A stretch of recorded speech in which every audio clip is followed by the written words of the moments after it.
Good evening, everyone. I am Dr. Sheila Jackson, Director of the School Systems Department of Family and Community Partnerships. Welcome to our District 8 Parent and Community Advisory Session. This is an opportunity for our community to get to meet our interim superintendent, Dr. Sean Joseph, and to ask questions that he will work to answer tonight. So I welcome you. I want to thank our team that is working here to make sure that this evening flows well for everyone. And we will get started by introducing Dr. Jennifer Love, who's our Director of the Office of Learning Access. I'm sorry, Language Access, Jennifer. Thank you very much, Dr. Jackson. It's a pleasure to be here. So that everyone is aware, we are pleased to provide interpreting services this evening and language accessibility for our deaf and hard of hearing community. We have an American Sign Language team available. Please pin the American Sign Language interpreters to be able to participate in the presentation. We also have simultaneous interpretation available in Spanish. La interpretación simultánea está disponible en español.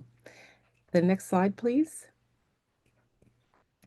There are two ways to access these services. Hay dos maneras para acceder estos servicios. En una computadora, en la parte baja de la pantalla, habrá un globo de interpretación. Necesitan hacer clic en este globo y seleccione Spanish. Entonces, en un dispositivo móvil, en la parte baja de la pantalla, toca el icono de elipsis en la parte baja derecha de la pantalla, toque Language Interpretation y toque Spanish. Gracias. Thank you, Dr. Love. Next slide. We'd like to invite all of our participants here tonight to sign in. There's a QR code on this slide, but we will also drop the link into the chat for everyone to be able to sign in. Let us know who you are. We also would like that information to send you the invitation to our next level of in-person meetings with our interim superintendent and our Board of Education member for your district. Thank you. Next slide. We have norms that we always like to go over whenever we start any of our community meetings, and they are simply this. We ask that everyone practices mutual respect. We invite you to engage transparently, listen for understanding, assume positive intentions, and please offer suggestions rather than complaints.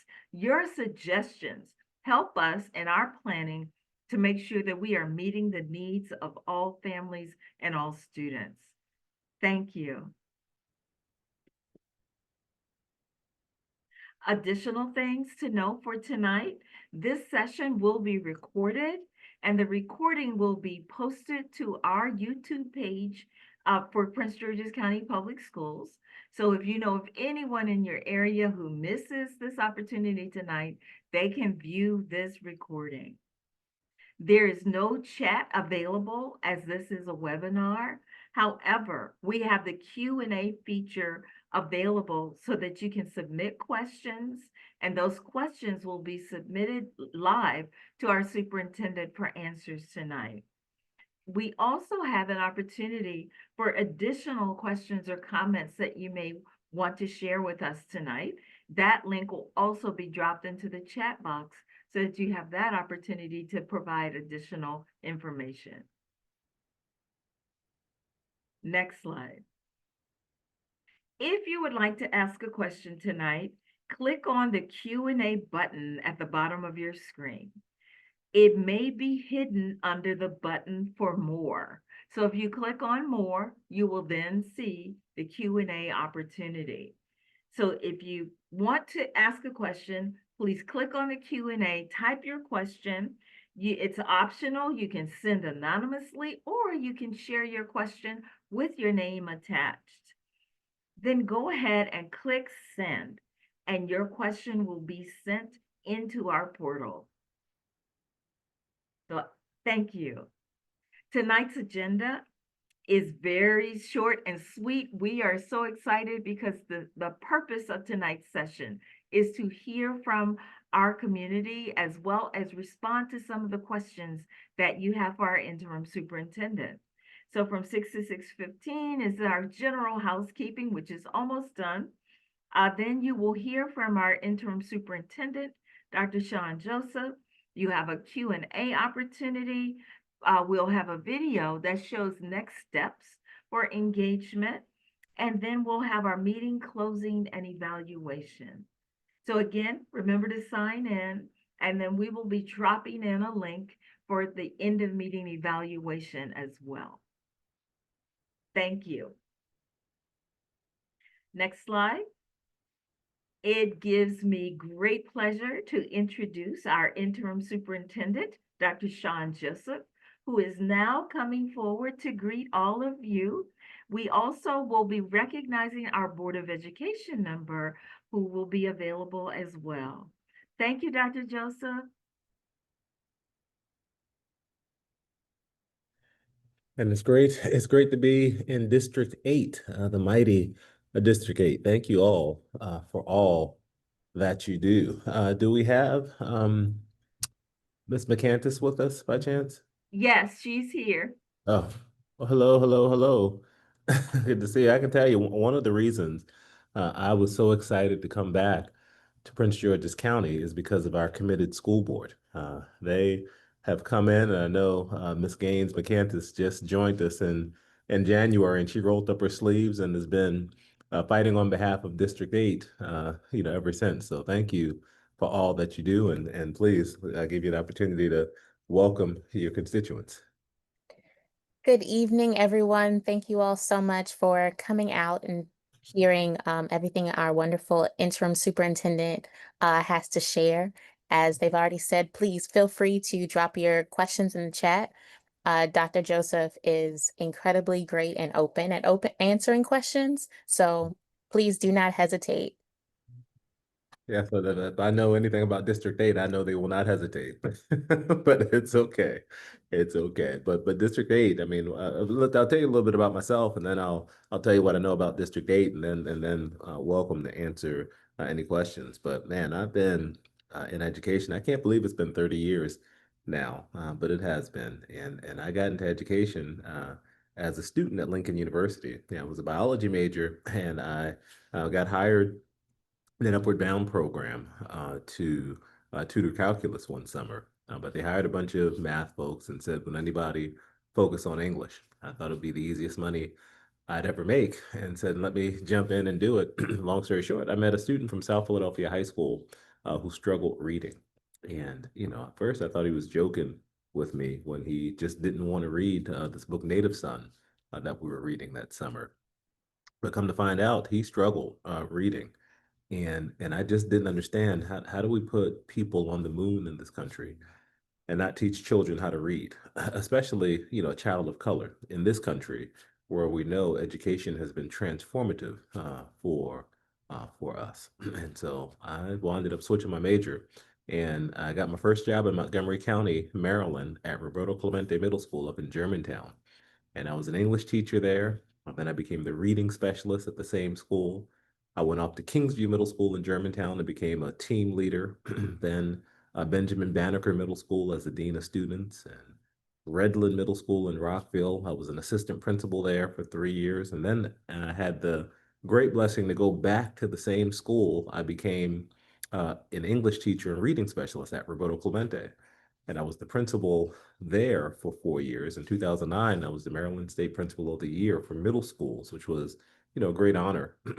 We did a lot of hard work at that school. At the time, it was one of the largest middle schools in Montgomery County. I mean, I think we had about 1,200 students there, and every program you could have on the planet was at Roberto Clemente Middle School at that time, and it was one of the most diverse schools in the state of Maryland at that time. But we had a great time there. And then I started supervising schools in Silver Spring, Maryland, in the Blair, Einstein, Northwood, Kennedy cluster. So there were 34 schools that fed that community before leaving Maryland and Montgomery County to go to Seaford, Delaware. If you've ever been to Rehoboth Beach, you have passed through Seaford off on Route 1 there, just a small rural district with 6 schools in it. And I was superintendent there for 2 years before I came here to be the deputy superintendent for teaching and learning. And what a great time I had during that time here in those 2 years. That was when Dr. Kevin Maxwell was the superintendent here. And there was a big push to add programming to our schools. So that's where during those years when I was deputy superintendent for teaching and learning, we added the international schools that we have here. We add expanded programs, with our tag schools and our we had a huge push for arts integration back then. It was just a great expansive time. But I wound up leaving Prince George's County and becoming superintendent in Nashville, Tennessee. And I did that for 3 years. And when I left Nashville, I went to Fordham University. I'm from New York originally.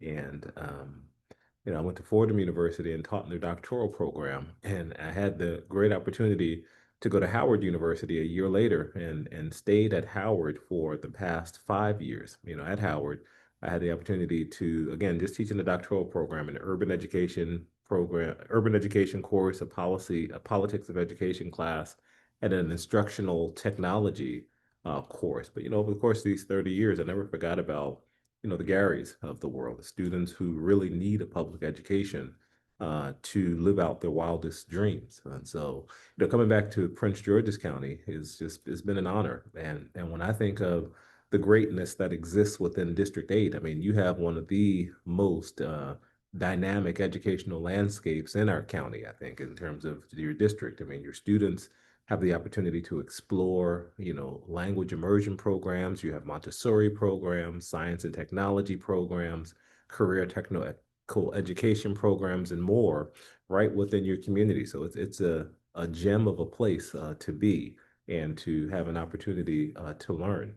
If you want to see what it looks like when diverse learning options lead to world-class success, I mean, District 8 is that example within our district. I mean, just take a look at Barnaby Manor Elementary School. I mean, students are posting impressive gains on the most recent MCAP, up 5% in English language arts and a remarkable 13% in mathematics. And, mathematics is an area as a district we have to work on. So, looking at what's happening at Barnaby Manor Elementary is a model for what needs to happen across the district. So I definitely want to take time to see what the great instructors and students there are doing to see what can be replicated. But also when you look at Tyack Elementary, I mean, you've got a new state-of-the-art STEM center there recently opening its doors, designed to inspire a new generation of scientists, engineers, and innovators. I mean, this center is an example of what's possible through both partnership and purposeful investment. Then, of course, Fort Foot Elementary, you'll find a leader who knows the district firsthand. I mean, Dr.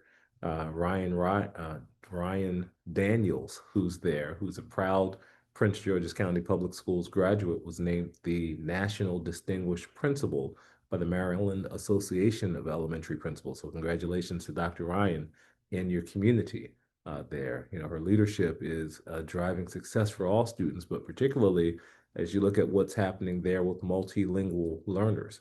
I mean, through data-driven instruction, teacher collaboration, and family engagement, Fort Foot has significantly narrowed some of the gaps that we see between English language learners and their peers. And the school was recognized as one of Maryland's top 50 schools for reading performance on the MCAP. And then, of course, there's John Hanson Montessori. And when you go there, you will see hands-on student-centered approaches built upon independence and exploration. Right? The school holds a 4-star rating on the Maryland report card and is helping students build the skills they need to be successful. And that preparation continues across our high schools where students are graduating with one of our 4 E's. We said we want students to either enroll at a university, be able to graduate and get employed, enlist in the military, or become an entrepreneur. And at Oxon Hill High School in the science and technology program, I mean, they've got a long tradition of creating the next generation of innovators. Along with that, Potomac High School just graduated the second cohort of the school's 3DE program, where students are learning to develop business plans and launch their own companies. I mean, among those students, 80% are headed to 2 or 4 year colleges. I mean, that's a significant achievement that you should be proud of. And with that same entrepreneurial spirit, we see it happening at Crossland High School, right, home of our district's career and technical education hub. So whether you're entering the information technology field, the medical field, constructional trades, culinary arts, or graduating Crossland qualified with real skills to step into high-paying jobs or continuing with their education. When you think about it, adding to that pride, we have a student at Crossland, Omari Barnes, who was named the 2025-2026 student member of the Maryland State Board of Education. Actually, I just met him yesterday at 7-Eleven, just by just by chance in the neighborhood. I know.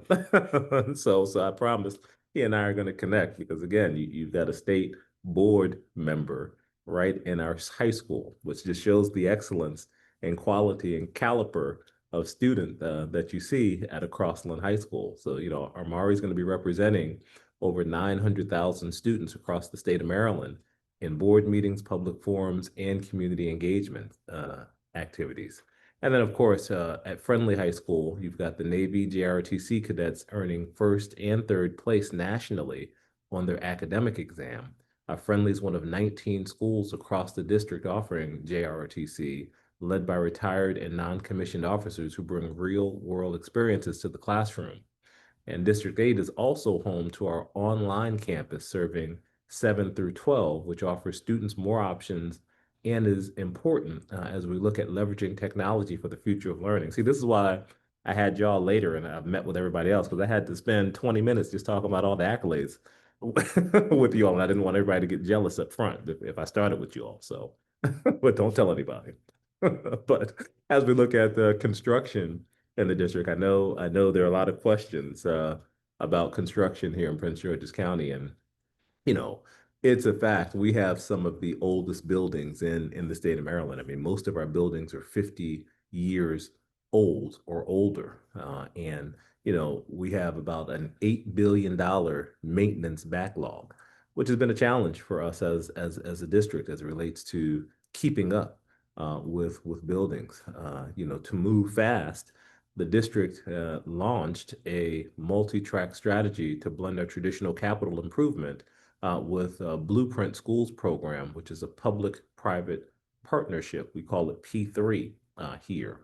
And you had Colin Powell Academy, a K-8 school in District 8, which was one of the 6 schools delivered under Phase 1 of the Blueprint Schools initiative. I mean, it's a model of modern design equipped with 21st century learning spaces that support collaboration, creativity, and community.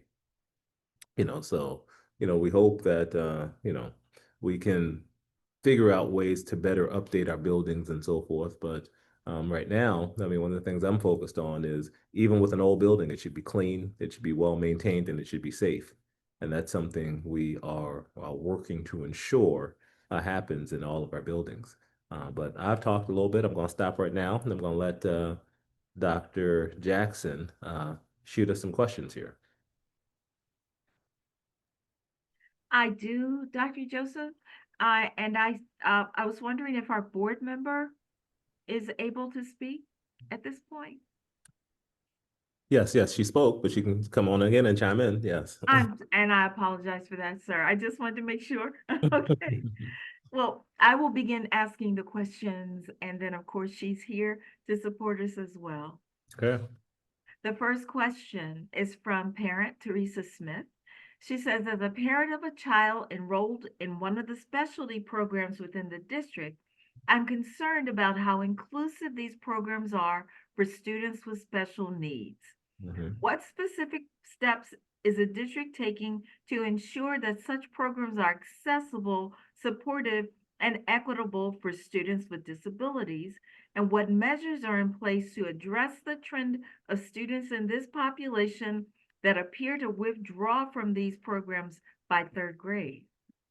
Yeah, I can tell you, special education is a district-wide focus for us this year. I mean, the fact is, we're currently, in corrective action with special education in general. I mean, I think one of the big challenges I've seen us have with special education in my short time here is we just haven't recruited and retained, enough special education teachers. This impacts us both in our specialty schools and our non-specialty schools. So I want to call that out to us. But I can promise you this year we're going to treat special education as a system-wide accountability priority, where all hands must be on deck.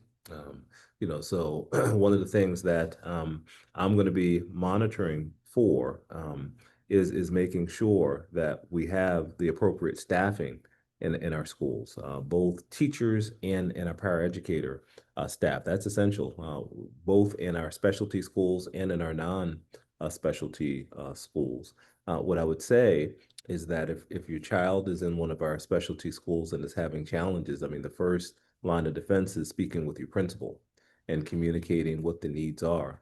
And because, regardless of where your child is, whether it's in the specialty program or not in the specialty program, his or her needs should be met. And those IEP goals should be adhered to and followed. I just had a cabinet meeting today where our very capable associate superintendent for special education, Dr. Bowman, was walking through, our plan and talking about where we were. And just know we've got a renewed commitment to ensuring all students' needs are met, but particularly our special education students. I mean, we're required by law to make sure those needs are met, and so hold us accountable to that. Thank you. The next question is from Camila House. She says, we would like to know if and when you and the board member intend to visit Maya Angelou French Immersion, IB World School. We, the PTSA, would love for you to come and see what our students are achieving and, of course, hear our unique needs as a specialty immersion school. So how will you work to support specialty programs? Well, I can tell you, now that I've been invited, I promise you I'll be there. I'll check with I'll check with our board members' schedule, and we'll coordinate a time to be there. I can remember visiting the immersion program 9 years ago when I was deputy superintendent, and what an amazing program that you have there. I mean, all specialty programs. I mean, you need the additional, resource to be successful there. I mean, we're aware of that, and we do provision for specialty programs when they come, because students need, to practice the language both in school and out of school, and those extracurricular experiences really enrich what's happening there. And I'm sure there should be some additional technologies used to help reinforce the work that's happening. So yeah, I'd love to, when we meet, I'd love to hear more about how you think things are going, and what you think is working, and what improvements need to happen there. We push out a majority of the dollars in the school system directly to schools too, and that's important to note. So principals have, some autonomy with their budgets in terms of prioritizing. So it's a good conversation to have with the principal if you feel that there are dollars that should be appropriated for specific needs within your buildings. That flexibility is there with our principals. Though, I mean, funds tend to be limited, but most depending upon the schools, and particularly in Prince George's County and Maryland, with the mandate from the Maryland Blueprint, dollars follow students based upon the needs of the students. So hopefully the dollars are there, but if not, I'm sure you'll tell me all about it. Thank you, Dr. Joseph.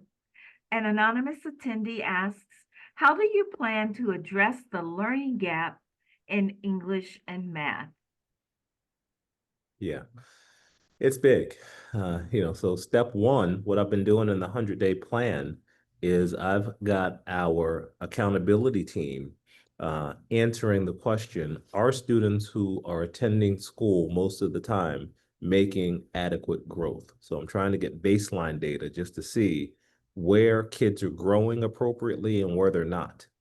So we can be specific about targeted plans, because if something's not working, we've got to do something different, and we've got to look at the resources that are in the schools, and we've got to look at the strategies that are in place.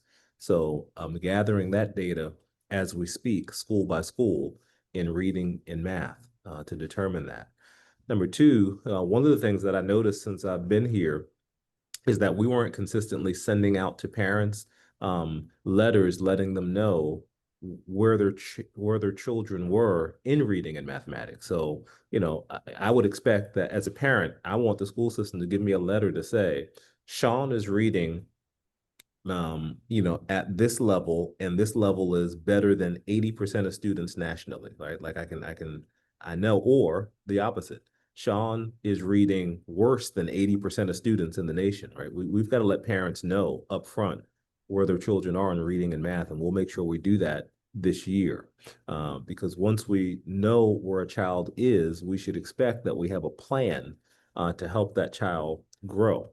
And so one of the things I'll be charging principals with this year and we'll have up are dashboards that show growth. Are we making adequate growth or not? And because that allows us to prioritize resources and prioritize strategy and know which schools need more attention because we're not seeing the growth that we would expect. So at a basic level, that's what I'm looking at in the first 100 days. And we have, we'll look at the resources and materials. I mean, right now we do a lot of different things. Like we buy a lot of stuff, but we don't evaluate whether that stuff is having a return on investment. Well, in the first 100 days, that's another thing that I'm really looking at. So what we're putting dollars in terms of resources, is it making a difference? If it's not, we should stop doing it and figure out something else. And there are national clearinghouses and things that look at materials and say these materials are of high quality and have gotten results in places. We need to make sure we're using those types of materials. So we'll be kind of peeling the onions back and making sure that we have the appropriate materials for our teachers and supports to execute. So I think if we do that, that's a good start. Thank you, Dr. Joseph. The next question from an anonymous attendee is, how do you plan to increase the community partnerships within the county? Yeah, so I mean, there are two types of partnerships I think we have to increase. One, just partnerships with families. Right now, I think we've got a relatively low level of engagement as a system as a whole. I don't think parents demand enough from us and hold us accountable enough. But I also think from a policy perspective, we've got to look at our policies and make sure our policies communicate our value of families and communicate how we expect partnership to happen in schools. I think some families don't necessarily know how to partner because we haven't been the most friendly place to partner with, right? So we have to do that. The other issue, I think we've got to get the business community more engaged with us. We get very small amounts of philanthropic dollars and business dollars for a district this size, I believe. I mean, when you look at a place like DC, you look at Baltimore, they've got lots of entities, both from their business community and from national philanthropic communities supporting education on top of the dollars. I think we're woefully under-resourced in that area. And so I also have an interest in figuring out how we increase that. Actually, this weekend, I'm going and meeting with some philanthropy entities to discuss, Prince George's County, the great work that's happening, and how, external resources could support accelerating work that we're doing. But I think we have to have a strategy for both at the family level and at the business level, both in Prince George's County and nationally. Thank you, Dr. Joseph. Another question, how do you plan to handle the large number of vacancies in our county? Yeah, I'm hoping, I mean, right now, the good news is we've settled our contracts. That's a plus. And if I know our teacher contract, for example, will needs to be ratified when teachers come back. But if it's ratified, I mean, our starting salary is now competitive, right? Where a new teacher will make a little bit over $60,000 in this new contract. So again, thank you, Board of Education, for their support and effort in that. And I also think I mean, we've got to focus on being more respectful to teachers, making teaching a wonderful profession for people to want to actually come in, want to be here and put the work in. We've got to figure out how to, you know, help give them tools to be more efficient and effective. I still think teachers are bogged down with a lot of stuff, and there are tools that we probably can use to help them do their work better. And I think there are expectations and stuff we're asking them to do that we probably don't need to be asking them. But I think we've got to focus on culture, because I think people leave us because of culture, I think. And so we've got to acknowledge that and then change how we do business. Um, Also, I mean, we've been doing a lot of different, going out and having job fairs and recruiting, and I believe we're at about a 90% fill rate right now, which is good on the one hand. But when you bring in 1,000 teachers a year, there's still a lot of vacancies, particularly in special education and other places. So we're going to have some dashboards that we'll have up, so I'm aware of where vacancies are, and we can continue to put pressure and work to recruit in specific areas. Because you can't manage a secret, and so it's important that we know where there are areas that need to be filled, and we're working and targeting to do just that. I think we've got an opportunity right now with so many people looking for work from the federal government and other places. We've got to actively be recruiting and making it easy to get those folks into teaching right now. And so that's some of the stuff that we're working to do right now. You should hear next week or very soon ads on our radio stations, and us increasing our social media presence, communicating. I mean, we've got amazing benefits here in Prince George's County, and I think there are great opportunities for people to want to come into the district to support us there. And like I said, our salaries are definitely competitive. So we have to get the word out, and more importantly, I think we have to be clear about our vision, our mission, our core values, and why Prince George's County, because people have choices and options, and we want to be the best option. So for me, I think if we're accountable, if we're partnering, if we're improving culture, if we're competitive with salaries, if we're actively making it easy for people to come and join us, I think we'll continue to increase the amount of people we not only recruit but retain. Thank you, Dr. Joseph. The next question, when we look at the ratings of Prince George's County, we are often low when we're compared to Montgomery County. As an affluent county, what are some steps being taken to increase our ratings in Prince George's County? Yeah, that's a great question. Ratings are interesting because people, I think, I just told my cabinet today, we have to function like we have perceptional issues. You know what I mean? Because we do. I think people have a perception of our district that isn't always accurate. I give a perfect example. This weekend, I was actually at a funeral, and I was at the funeral, and I guess, because I've been on TV a little bit nowadays. There's a guy came up to me. His name was Emmanuel. He came up to me, and he said, "Hey, you're the new superintendent, right?" I said, "Yeah, I'm the interim superintendent. That's me. Yep." And he was like, "Well, I have my kids in private school because you can't get a good education in Prince George's County." I said, oh, mine. I said, well, where would you send your kid? And he said, we would go to, and he named the school. And I said, well, I know just because I just did a listening and learning session and highlighted that school had $80 million in scholarships for their kids to go off to college. So those kids definitely got a good education because they got some scholarship money and they're off and going. So you're spending $20,000 to $50,000 a year to send your kids probably to the same place that these families have sent their children. And I asked him when was the last time he actually visited a Prince George's County school. He said he had never visited one before.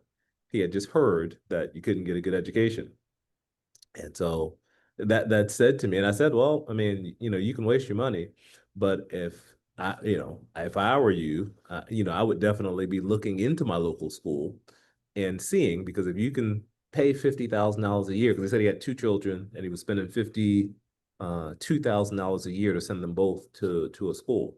I said, so if you got 52,000 a year, imagine what you could do if you actually invested that money in a mutual fund for your kids over the course of 12 years. Like that'd be $600,000 in principal. When you put the compounding on it, by the time they got out of college, you'd be able to buy them a home for free, or definitely pay for their college for free. And again, for the same value that, our kids are going off to all these great schools and doing great things in our district. But because of the perceptional issue, he didn't engage. And I think that's a real conversation we have to have. And it's one of the things I'm going to talk to principals about for sure next week when I see them at our summer leadership conference. And the fact that we've got to open the doors and let parents come in and see what's happening in our schools, all the great things that are happening. And I want to create I already have our media team, our communications team working on a site on our website called Where Are They Now? Highlighting all of the great students that are doing great things in Prince George's County public schools. I think it's important for us to get the message out on the great things that are happening. Now we've got challenges for sure, but I think we've got more good than challenge.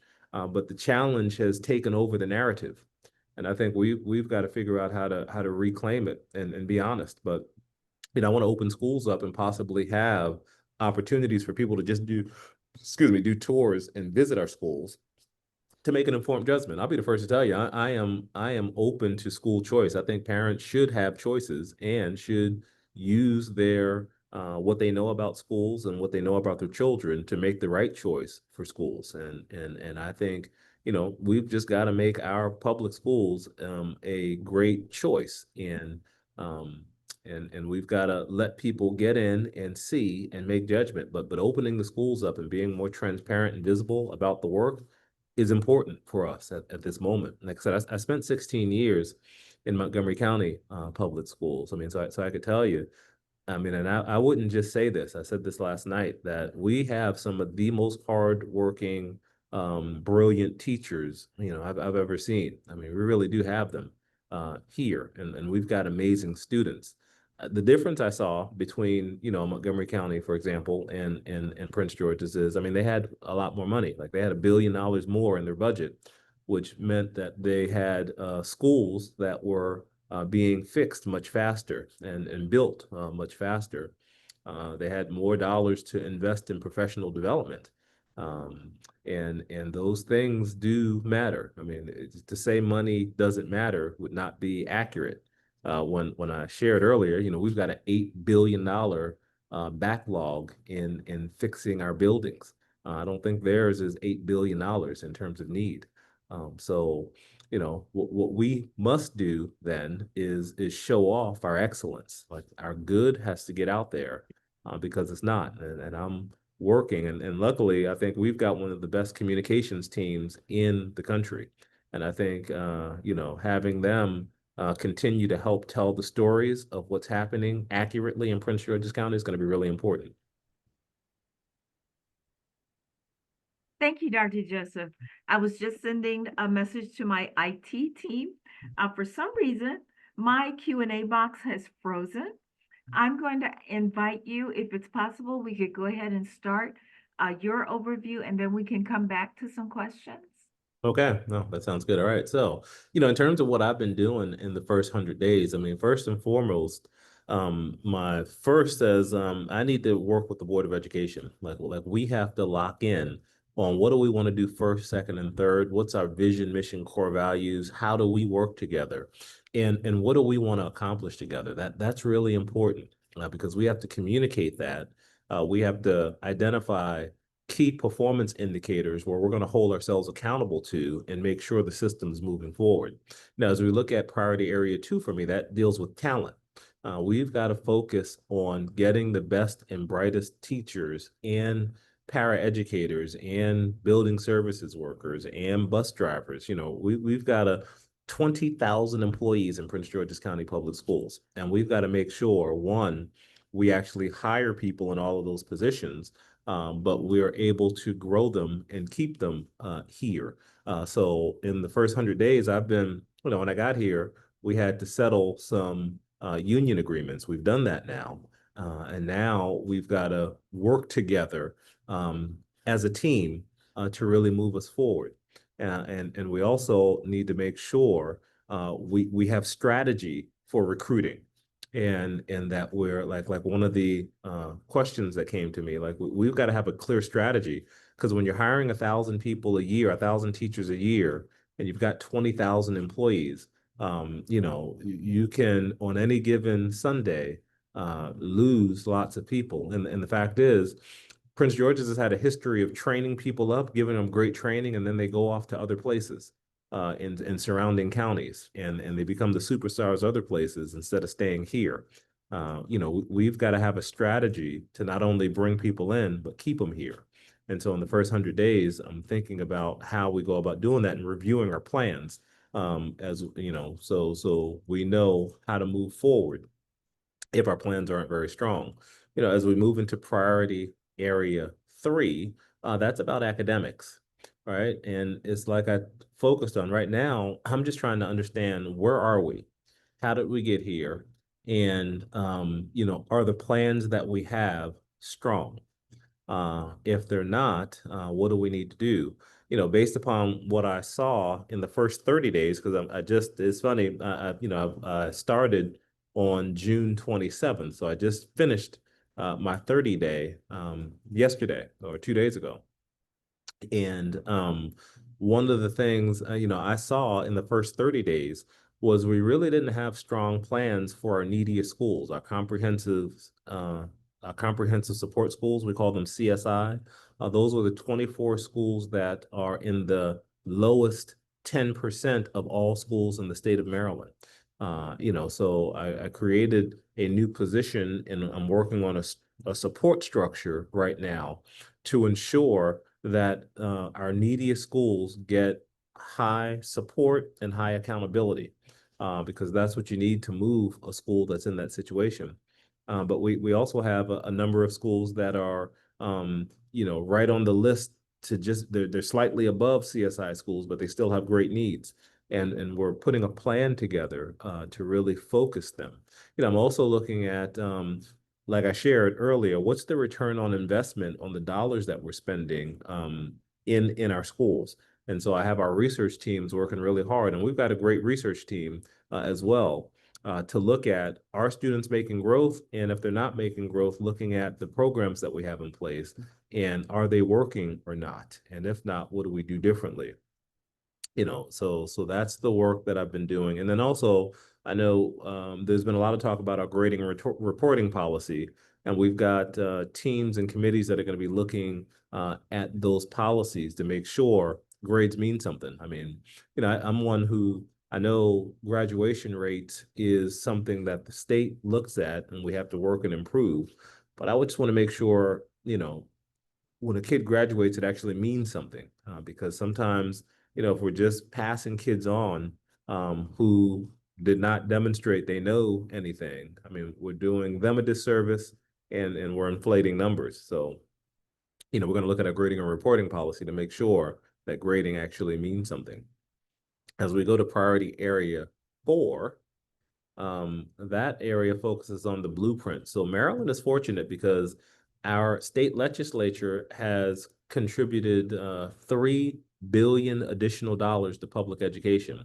Now, with those dollars come some expectations, and I just want to make sure that we're in line with what we're supposed to be doing, and that we are seeing this as an opportunity, not a compliance moment. So Blueprint Area 4, and one of the challenges I saw right out the back in the first 30 days is that we had a strategic plan, and then we had a blueprint plan, but it wasn't one plan. I think that's problematic because, you can't serve two masters and be effective. So we are going to be going into a strategic planning process after my first 100 days. And the goal will be to align what we're doing with the blueprint with our strategic plan. But then also, that blueprint is a floor, so working with the Board of Education, we'll be asking, what else does our community want here in Prince George's County beyond what the expectations are for the state? But at a minimum, we should be aligned in doing what we should be doing for the blueprint and that work. So priority area 4 is really looking at that. As we move into priority area number 5, it's where I started, where I talked about community engagement. Like, we must get parents engaged. Again, one of the big differences I saw in Montgomery County versus here in Prince George's County is that in Montgomery County, they had a very strong parent-teacher association at the district level. So the district was divided up into clusters, and you had parent cluster leaders and parent quad cluster leaders who collectively worked with the superintendent's office and all throughout the organization in almost every aspect of schooling. There were parent voice there. We need that same energy, particularly as we start identifying priorities and we have to start lobbying at the county level, at the state level. We need our parents as voices. I mean, you are the customers, and you actually know what's happening through your children's experiences. So, getting us organized and mobilized is really important. And listening to you and responding to your feedback is really, really important. No organization that neglects to listen to its stakeholders, thrives.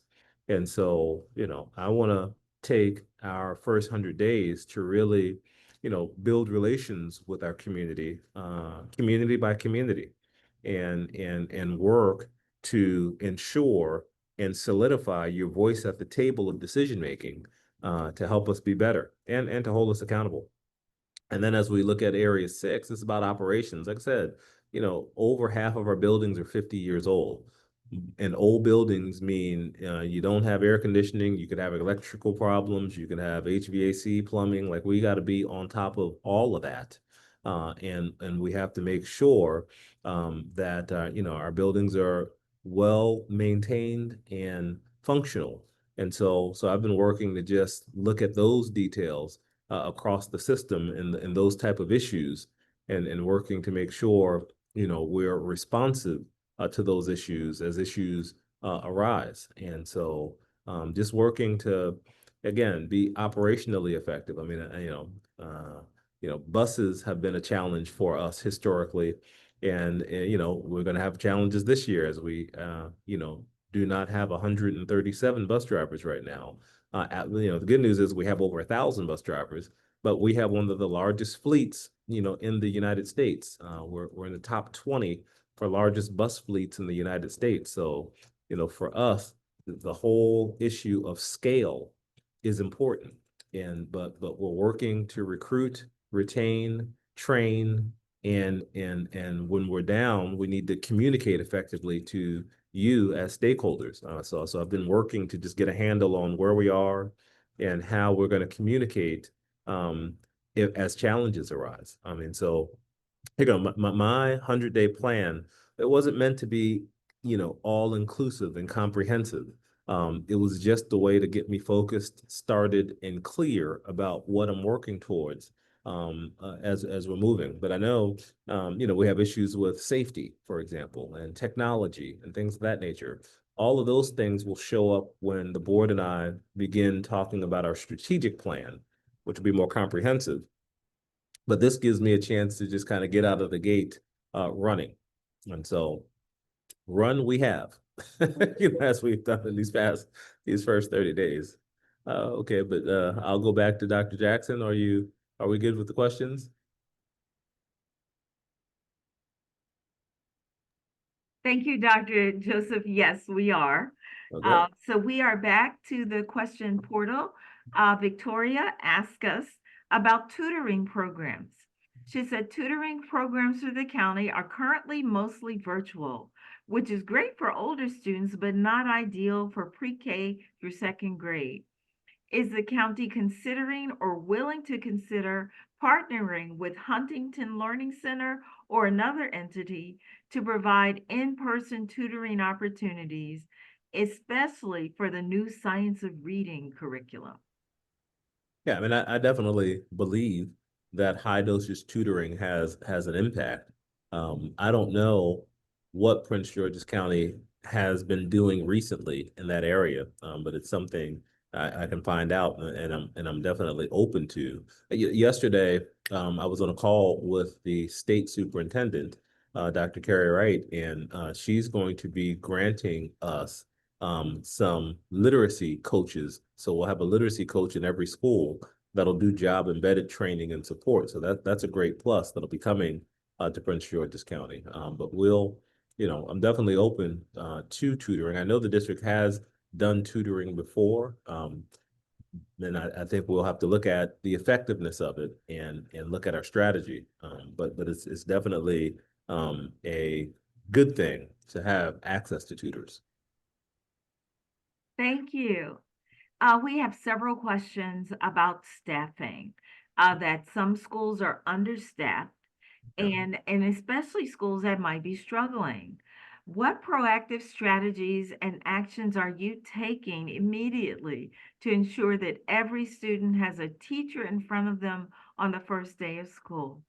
Yeah, step one, like I said, we're not making it a secret if they have staffing, if they have staffing issues. So we want to highlight that so we can start focusing, and you'll see that coming out very soon.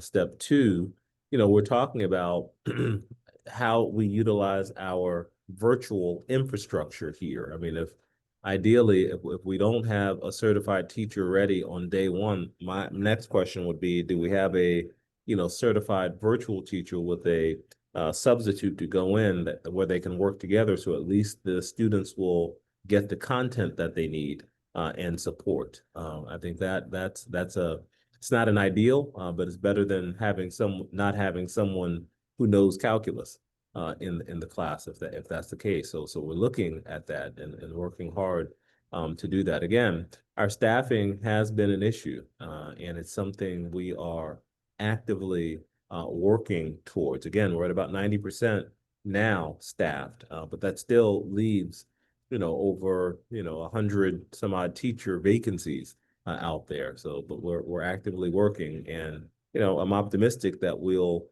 decrease those numbers as we come. I mean, I do know that there are lots of people still in the pipeline. Our recent fairs that we've had, have had hundreds of teachers and people coming out interested in jobs. So that's the good news for us, that people want to come to Prince George's County, and we just gotta, get the best and train and keep the best.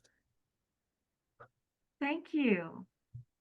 An anonymous attendee writes, over the last few years, the dietary offerings at schools have been abysmal.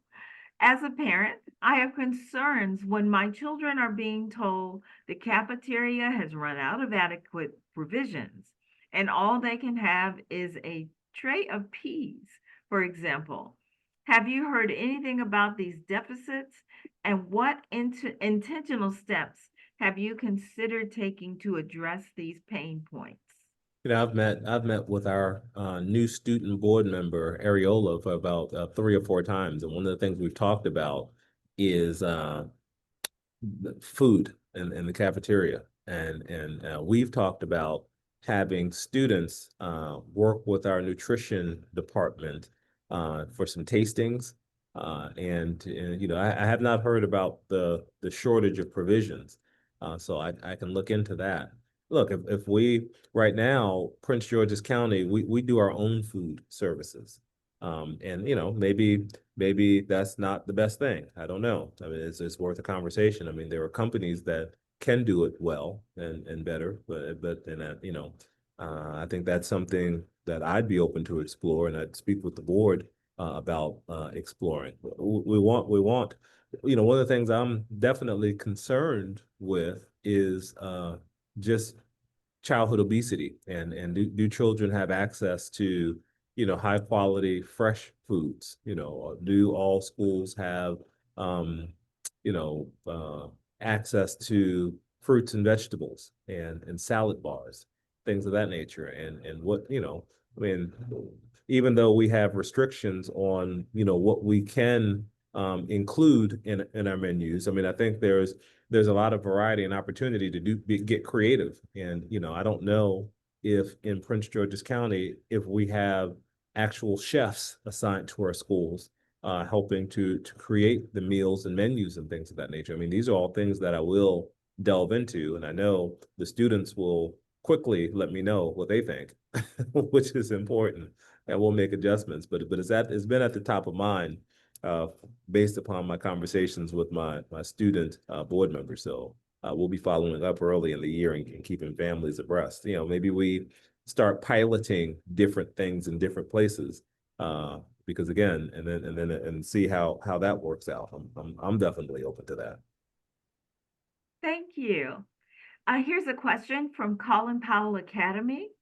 The parent states that they are currently understaffed for safety and security assistance. They share that one of their PTO leaders shared that the county will be rectifying the situation so that they can have the 4 professionals that have been suggested for their student population of 1,800. She's asking, he or she is asking, is that true? And if so, when can we expect those roles to be filled? Yeah, this is the first that I've heard of it, so I don't know the answer to that. If you email me at superintendent@pgcps.org, I can inquire and respond to you. Dr. Thank, Joseph, yes, yeah, and that conversation predated your time with the board, but I will definitely send you all of the information that we had and make sure that we are all up to date. Thank you. thank you so much. The next question, as a former parent of the online campus, which is a specialty program, the parent observed that there were many missed opportunities for connecting the OC scholars with programs hosted at their boundary schools. So there were instances such as ensuring that they were assigned Chromebooks to use, um, and just being unaware and unconnected. Is there a plan to ensure that the online campus community is appropriately recognized and included so the scholars and their families are connected? Yeah, that's something I would have to look into. This is the first time that I've heard of it. So if they just send me an email to superintendent at pgcps.org, I can follow up on that. I mean, I do know, you know, we have provisions. We have the provisions in terms of technology and so forth, but I don't know about that particular situation. Thank you, Dr. Jessup. Uh, Ms. Vickery wrote to us that you've acknowledged that specialty schools need resources to sustain their programs. Are there plans to ensure that students in elementary and K-8 specialty schools have up-to-date technology to prepare them for high school? Yeah, I mean, I would say if there are technology issues in your school, definitely let us know. I mean, you know, to my knowledge, all schools have adequate technology. I mean, I know we have a standard package that's kind of employed across all schools, but if there's something specific, unique to a specialty school that's lacking, I mean, that's something the principal should be aware of, and the principal can work to let us know. will definitely work to meet the needs. I mean, look, if you got a specialty school, you've got to invest in that school being successful, and in terms of having the materials and resources they need for that particular discipline. And so we're committed to making sure that, that's the case. Thank you. Here's a question from a parent who says that they are a parent of 2 children in elementary school with speech difficulties. Hmm. Will there be more opportunities for IEP specialists in the schools, as having a speech impediment holds the student back? Yeah, we were talking we were talking today in my cabinet meeting about how we ensure that we deploy resources to make sure that students' IEPs are being met at every school, and how we're going to be more deliberate and assertive in ensuring that. I know, I'm not sure where we are with our speech language program and if there are any shortages. I know nationally, historically, speech and language pathologists have been a challenge, and there have been shortages in probably every district I've been in with that. But we can access, external services where we, pay consultants to come in and do those services if we don't have the folks. So again, if she has a specific, or she or he has a specific concern about the speech and language services at a particular school, please let us know, and we'll follow up. Thank you. Jay Cunningham writes that high schools in the southern part of Prince George's County do not seem equitable.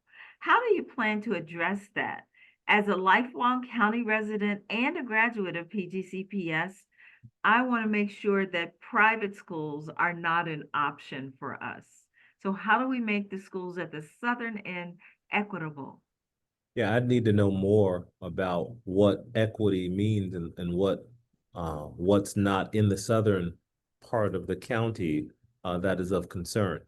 Because if it's yeah, I would need to know more about that. I mean, I think one of the things we do need to look at is just where all of our specialty programs are, and is there a balance of specialty programs and various programs for students to access across the county. I mean, I know I've heard that there's a perception that there are more program options up north than in the south.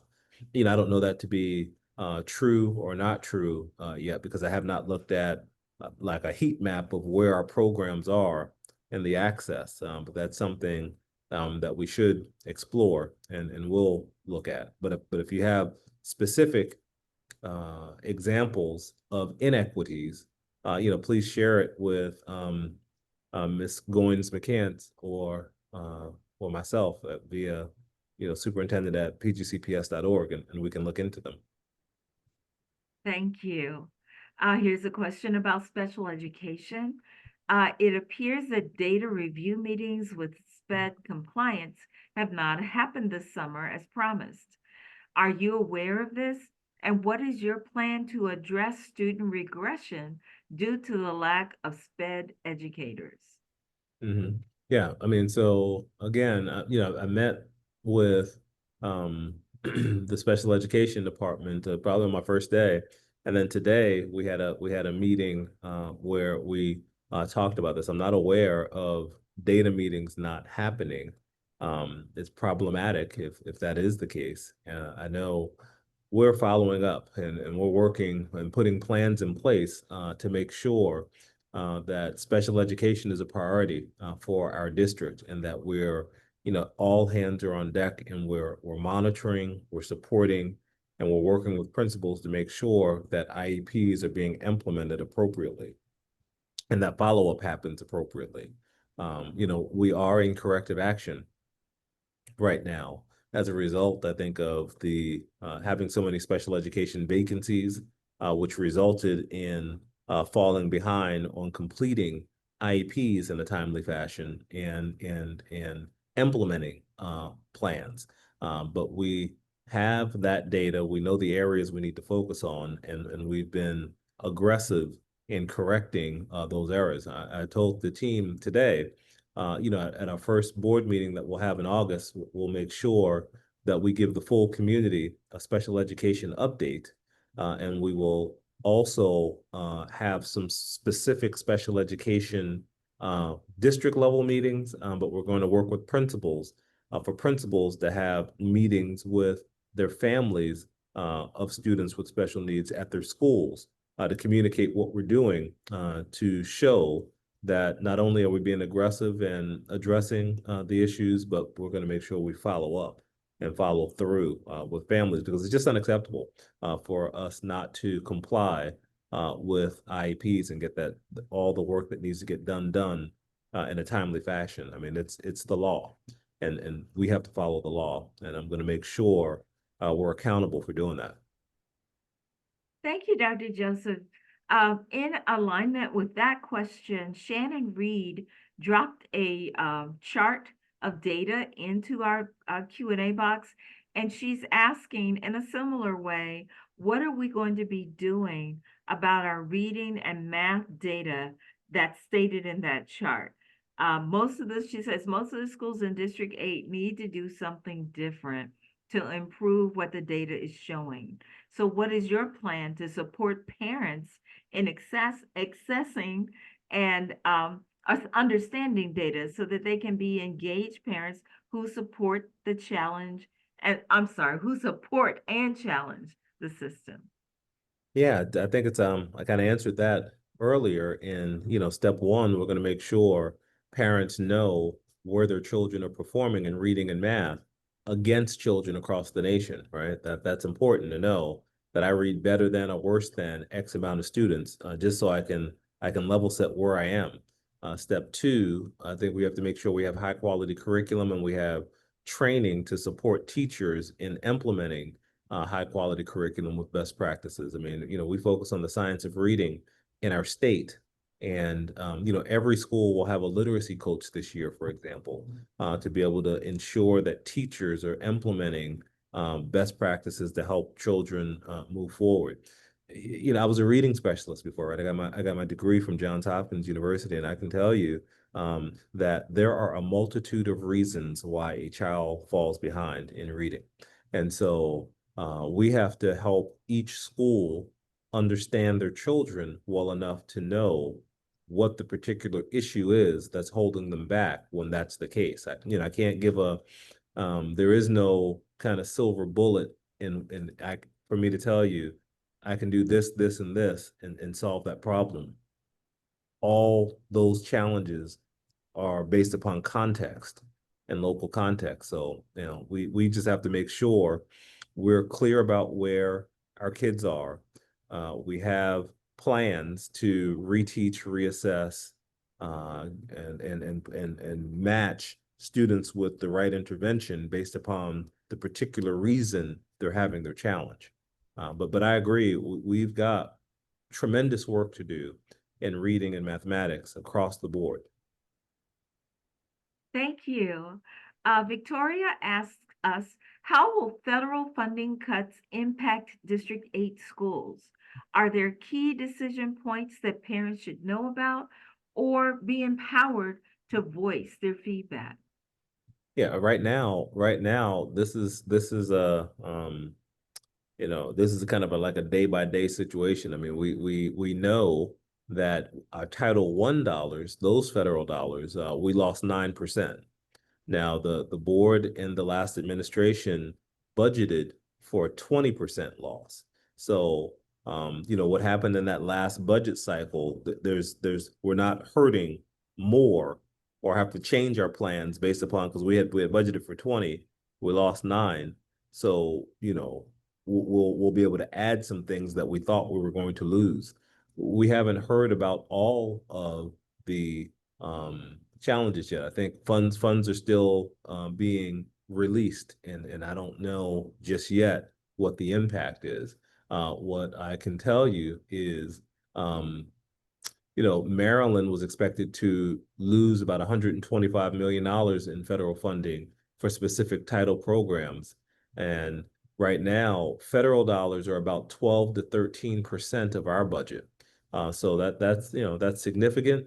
But it's not, the lights aren't going to be shut off, because of those funds. Right now, that's one of the reasons I'm really looking at the return on investment on the dollars that we have. How do we know what we're putting dollars in are making a difference? Because with limited dollars, we got to make sure the dollars we have an impact. So I'm really locking in on our community schools money. We get a lot of money from the state of Maryland through the community schools program, and our schools that are doing that. I need to know, so what people are spending dollars on, are we getting something out of it? And then also our Title I budget. A lot of our schools get a lot of Title I dollars. And so those funds have been pushed out to schools, or will be pushed out to schools.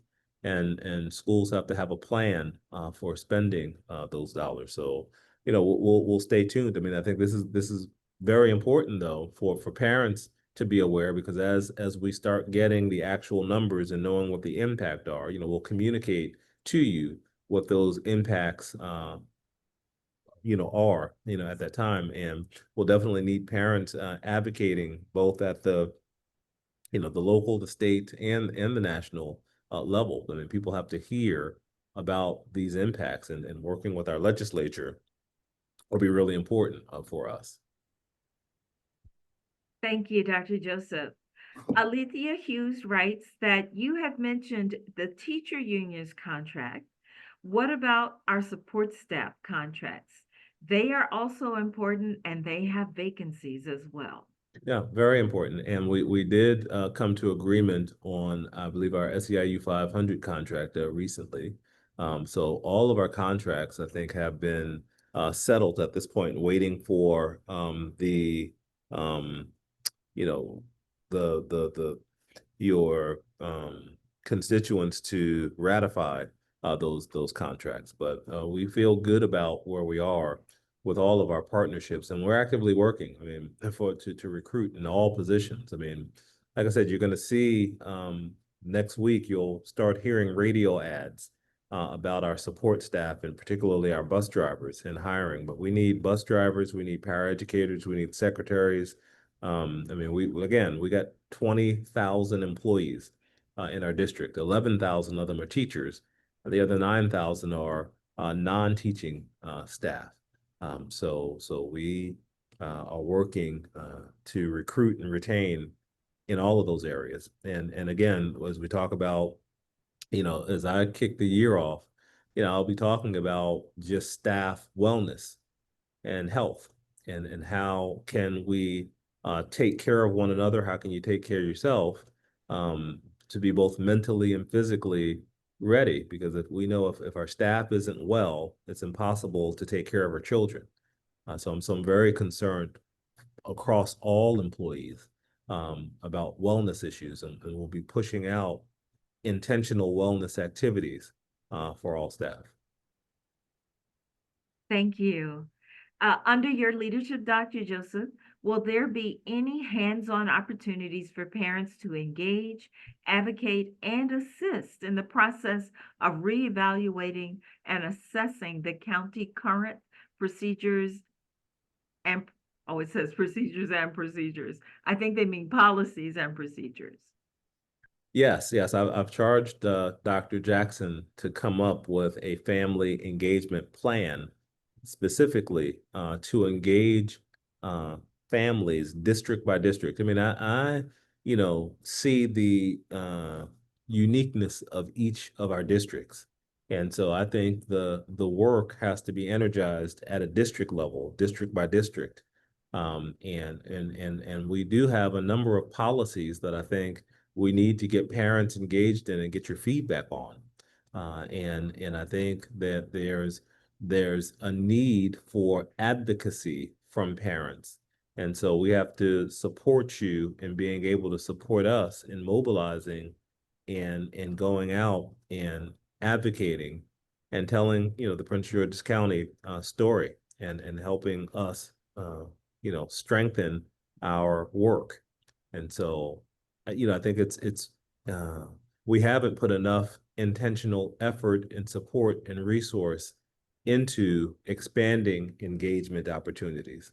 And it's something, again, from day one, I have charged Dr. Jackson to help us think through building coalitions with families. So I look forward to engaging many more families, and I'll be actively there as well, because it has to come from the top. I mean, I think I have to model it so principals know if I can do it, you can do it, and we must do it to strengthen. Thank you, Dr. Joseph. And I do look forward to those opportunities to engage more families in helping us assess our policies, our procedures, so that we can ensure that we have parent voice. Yeah, I So mean, thank you. Dr. Jackson and I are meeting tomorrow Yes, with an entity to look at a parent survey to go out and some supports. And as we move into working with principals next week, Dr. Jackson is going to be providing one of the main keynotes and expectations to principals about our expectation to engage families for real meaningful change. thank you. Thank you. Shannon Reed writes, how were the schools chosen to support the reading development in District 7? And how could District 8 work to bring that type of initiative to its schools? Yeah. I think you're talking about the reading labs that we established, and that was the brainchild of Dr. Felton Moss. Um, I think he had a desire to model, identify some high quality literacy practices and have a hub for teachers to be able to come and learn best practices, see it in hand, and then go back and work. And we hope to expand that. We're piloting it there. And it got piloted in District 7 because it was Dr. Moss's brainchild, if you will. And so, yeah, but we've talked about, if we see that as a successful practice, then we will expand it. Thank you. Um, Ms. Vickery wrote, you spoke about making sure we have the right partnerships with outside organizations and companies. How do we plan to make sure that we don't have duplication in central office by combining our corporate sponsorship office with the community partnerships office? Yeah, no, that's a good question. Right now we have family engagement works through Dr. Jackson, and then we have a foundation, and there's foundation support, which also looks at parenting, looks at business engagement there. So there's no duplicative function because they have very clear separate bodies of work that they do there. I'm just going out and because a lot of times people want to speak to the superintendent directly, particularly when you're talking to philanthropists and national philanthropists and so forth. But I would expect our foundation to take the lead on the local business partnerships and engagement. Thank you. Um, how will you address the challenge with attendance in our schools? Yeah, attendance is really bad right now. I think about 40% of our high schoolers miss 18 or more days. And I think that has an impact on our achievement. I have spoken with our head of student services, Dr. Liz Faison, and she's working on a truancy plan for us to review. I mean, we've got to understand at a basic level, we've got to understand why kids are out. I know, there's a belief that we have a large immigrant population, and many of those families go home for extended periods of time and then come back. That's a big bulk of our truancy challenge. We've got some irresponsible parents who don't bring their kids to school on time, quite frankly, and we've got to work with the parents. I mean, and we had a district level committee in partnership with the state attorney's office doing work, and they've talked to me about that. But we are in the process of putting together plans because foundationally we'll never change our trajectory if we got 40% of high schoolers missing 18 days or more. Like we've got to address that. I think as a district, we're at about a 30% truancy rate, which is still bad. So I think one, we've got to get the message out that attendance is important and the impacts of not coming. Two, we've got to hold parents and students accountable for not attending and help them understand it's the law for them to be here. And three, we've got to make our schools more engaging so kids want to get up, come in, and do the work that needs to be done. Thank you. Here's a question about, again, reiterating what you said about many of our buildings are very old. A parent states that in her child's school, they can't even drink the water from water fountains. Is there a plan to address this as well in capital improvement? Yeah, I mean, I know we have a capital improvement budget and the capital improvement plan that identifies kind of what the projects are, what we're doing first, second, and third. I have not gotten into the capital improvement budget yet to see where that is, but I know we're woefully behind on it. So I know relief won't come fast enough. But for places like where there's, you can't drink the water, I mean, we should be purchasing, water the water tubs there, and we can look at doing that in those instances because kids should have access to fresh water to be able to drink. So if that's the case, please let me know where it is and we can look at those things. But again, between our P3 and our capital improvement budget, I think we're moving faster than we've moved historically, getting our old buildings updated. But there's still tremendous work to do, and this will take a community effort. I mean, this is where, we really have to rely on the county and the collective resources of the county to help, expedite that $8 billion backlog that we have that has been historic here. Thank you. There have been significant changes to how reading and math are being taught since most parents were in school a long time before this. So the lessons have different names and processes. Is there a countywide effort to teach parents and guardians these new terms and skills so that we can better support our kids, especially younger children or kids with special needs? Yes, one of the things I talked to Dr. Jackson about is having a strong parent academy where we can help parents understand, the Maryland state standards and how we're approaching teaching in reading and mathematics. So be on the lookout. You will see us having workshops across the district to give parents that information so they can better support their children and support us in educating the children. Thank you, Dr. Joseph. And to our parents and community, those sessions are called Family Institute sessions. The calendar will be published shortly. So we look forward to engaging as many families as possible to give them the information and skills as well. So thank you. We have a comment or question from Teresa Smith. She says, what are some of the most impactful ways that parents can support and underscore the need for increased funding for our new school development or facility upgrades? Yeah, I think definitely working with our county council and our county executive expressing the needs that are at different schools is really important. I think the more they're aware, the more they'll look at the funding of our CRP budget.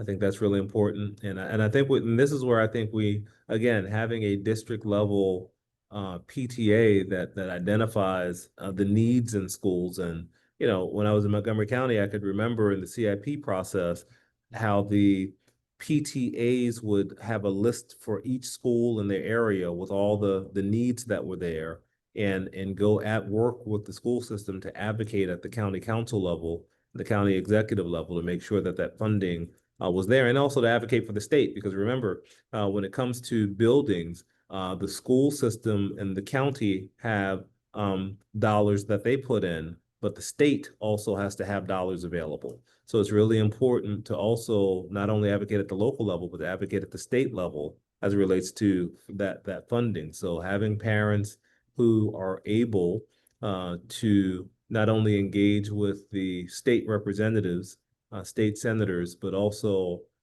go speak in Annapolis when that time comes in January is really important and powerful. Thank you, Dr. Joseph.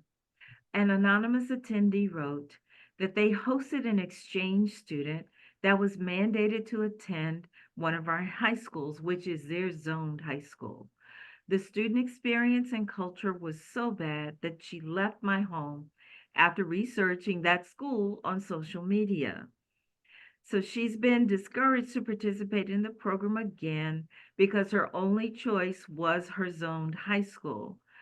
Are you familiar with PGCPS guidelines for exchange students? And how can the culture or stigma of our schools be changed to attract international students and other similar programs? Yeah, you know what I would say, I don't know. The student should experience the school. I think the students have to have an opportunity to go into school and see, because everything you read and hear may not be true. You know, most of the time, unfortunately, it's an unfortunate circumstance that people tend to go to social media more with negativity than positivity. You know, so I would encourage the parent to visit the school themselves. Just go in, have an opportunity to see what's happening, experience the school, and then you can be an advocate for or against. I mean, I don't, right now I don't know whether that validation of what was there is true or not. But I think it's important to have a real in-person, firsthand experience to be able to counter a narrative or confirm a narrative. But you have to kind of see it firsthand, and I would encourage that. Thank you, Dr. Joseph. There's a question about special education as a focus this year. We know that our buildings are older. Did you address how we're going to make sure that those buildings stay physically accessible for all students, such as working ramps, elevators, chair lifts, etc.? Yeah, I mean that is when there are, I know some of our buildings are old, and if a building is out of compliance, that's definitely something we should know to be able to address. Because I know when buildings are not in compliance, then we have processes to ensure that students have access to a building that is compliant. Our physical building challenges are significant. And I know that from my first stint here. And what I would say is, as there are issues such as that, it's important to, make it aware at the board level as we work on our CIP priorities to work on correcting some of the challenges. Again, so in the midst of the $8 billion backlog, compliance issues kind of raised to the top because you have to be in compliance with the law on things. And so I know when it's those type of challenges, they tend to move up the ladder on the CIP priorities list. So making those conversations aware at the county level are important. Thank you so much, Dr. Joseph. You've actually answered 36 questions tonight, and there are 14 remaining. However, we are reaching the end of our time, and we always like to honor our time, our staff time, and our family's time. So we plan to end on time tonight. Well, what I Yes, would say is let's keep those questions because we have the in-person sessions. absolutely. Maybe we can start with those questions at the in-person sessions when they come out soon. Absolutely. And that information will be shared shortly in our closing slideshow I'm not slideshow, video that we have. Those dates will be announced very soon. You will have an in-person meeting in District 8 with the superintendent and your board member shortly. So we look forward to meeting you all. And again, if your questions weren't answered tonight, please be there to ask those questions in person. So thank you for being here tonight. Thanks to all of our families, our principals who were online. We had, and staff who've been here at Sasser, other places in the district that have been helping us make this meeting successful. So with that, I would like to thank Dr. Terry Jefferson, who's going to start our video. Thank our ASL and our language interpreters and my wonderful staff that's here too. Thank you all. Comms team, you rock.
Thank you, Dr. Jefferson, and you may close the meeting.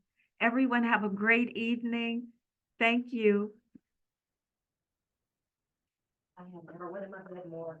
And so, this has been grueling. This is a lot, and